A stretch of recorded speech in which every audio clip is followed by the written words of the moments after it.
cannot be satisfied as long as a Negro in Mississippi cannot vote, and a Negro in New York believes he has nothing for which to vote.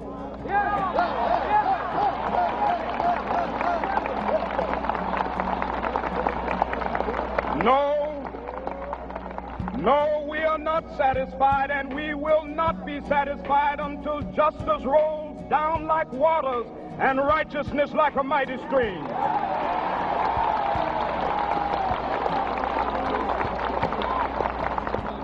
Free at last, free at last. Thank God Almighty, we are free at last.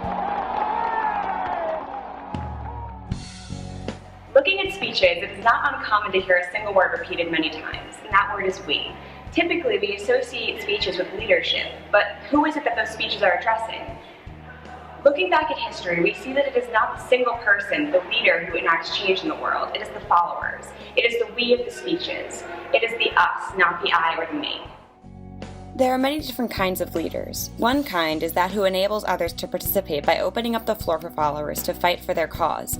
One of the most successful of these leaders who embraced the idea of we was political and peace activist Mohandas Gandhi.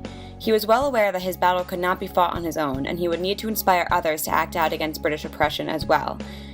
More than that, he wanted to do so peacefully. Perhaps the most memorable movement led by Gandhi and his followers was the Salt March, in which Gandhi and hundreds of followers protested the salt tax implemented by the British. This inspired thousands more to participate in the civil disobedience movement, which resulted in the bloody protest in front of the Darasana salt works. The success of this protest lies in the dedication and perseverance of its participants, those who were inspired by Gandhi's teachings and had the determination to follow them through. If only Gandhi stood in protest of the salt tax, accepting beatings and torment, the message would not have rung as clearly as when thousands of Indians gathered together under one leader to force change. The effectiveness of Gandhi's protestations lies in the time of turmoil he was acting in. The people of India were looking for a leader to show them an alternative form of action from the destruction they often found themselves living, and from the British oppression that stained their way of life. Consider the case of Gandhi's hunger fast, which resulted in what is now known as the Miracle at Calcutta. While it appears that Gandhi single-handedly stopped the brutal massacre occurring between Muslims and Hindus, it was the willingness of the people in India to consider a different path, to stop the bloodshed that was so unnecessary, that solidified the success of his fast.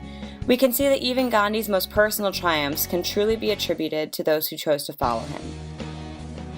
Gandhi inspired many future leaders to pursue peaceful community efforts. Famously, one of these leaders was civil disobedience supporter Rosa Parks, a brave African-American woman from Montgomery, Alabama, who is remembered as a pioneer of the civil rights movement. Across the country, men and women were being discriminated against in courtrooms, workplaces, and public venues because of the color of their skin. The country was in dire need of legal action to alleviate racial tensions, but in order to kickstart federal involvement, the movement needed widespread recognition and support for their cause.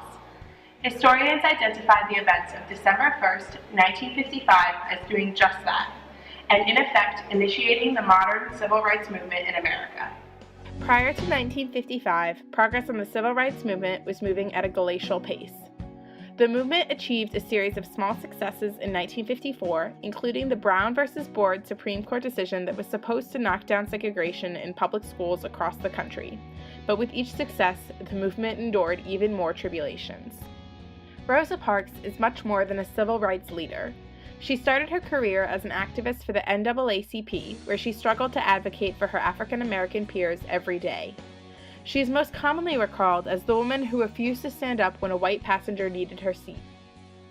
In truth, what made Rosa Parks' decision to refuse the bus driver's demands so significant was those who eventually followed her. The Women's Political Council, an organization that Rosa Parks was a part of, initiated the communications that sparked a citywide bus protest that garnered the attention of national media. This media attention led to several Americans to become followers of the civil rights movement. Ellen Baker, a supporter of the civil rights movement and Rosa Parks, wrote in her essay, Bigger Than a Hamburger, that the universality of approach was linked with a perceptive recognition that it is important to keep the movement democratic and to avoid struggles for personal leadership. The civil rights movement was so successful because it wasn't about one faction or one leader. Rosa Parks is among countless others who furthered the civil rights cause by simply being a follower, which was able to give meaning and ammunition to the movement and is what propelled it to its success. Along with Rosa Parks, another strong female leader in social change was Rachel Carson. A writer, scientist, ecologist, and social activist, Carson is well known as a leader and figure in history that is praised for her work in the field of environmentalism. Rachel Carson is most famously known for her book, Silent Springs. The book sparked debate among the scientific community and public about the effect of pesticides on the natural world. These discussions led to new policies that protect our air, our water, ultimately our health and safety.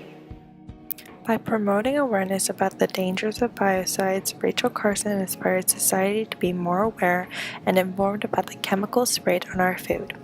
Carson realized, however, that it was not sufficient to change our behavior as consumers. Carson published Silent Spring in September 1962. By December of 1962, more than 100,000 copies had been sold. This is indicative of the large impact the book made on society and how Carson was influencing society to rethink the usage of chemicals and the negative effect that chemicals have on the environment. The publication of Carson's book made a direct impact on the government as well. As a matter of fact, her book heavily influenced the government to change the way that they were treating the environment. Rachel Carson once said, "When one has finally established such unity with one subject matter, the subject itself takes over. The writer becomes merely an instrument through which the real act of creation is accomplished." Her leadership can be summed up in a similar way. She was the instrument through which her followers found a voice. Similar to Gandhi, Carson opened up the opportunity and support for like-minded people to protest in favor of environmentalism and protection of the earth and its resources. Carson's role in environmentalism and social change is significant because of her utilization of the written word as a way to connect and inspire people through a passion for environmental improvement. Social movements are being fought every day in every part of the world, from the peaceful revolts in Iceland to kids in high school signing petitions to change the dress code. Here in Pennsylvania, an organization called Going Green Pittsburgh is dedicated to assisting the community in going green to protect the environment. The organization uses online communication and so-called green events to explain renewable energy tactics, low-impact fuel use, and more environmentally friendly disposal techniques. It is clear that through their efforts, Going Green Pittsburgh is causing social change as we speak, but not without help. Just like Rachel Carson imagined, her cause has survived generations and is still being fought today by using the community for support. According to their website, the only way to achieve their goal is if the followers participate, as Going Green is a group effort.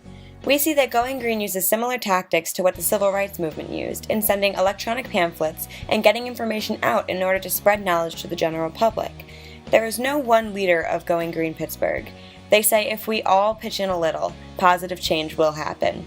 Their social change is one that can only be accomplished if all the followers band together and make change for themselves, effectively making change for the world. Or at least in Pittsburgh.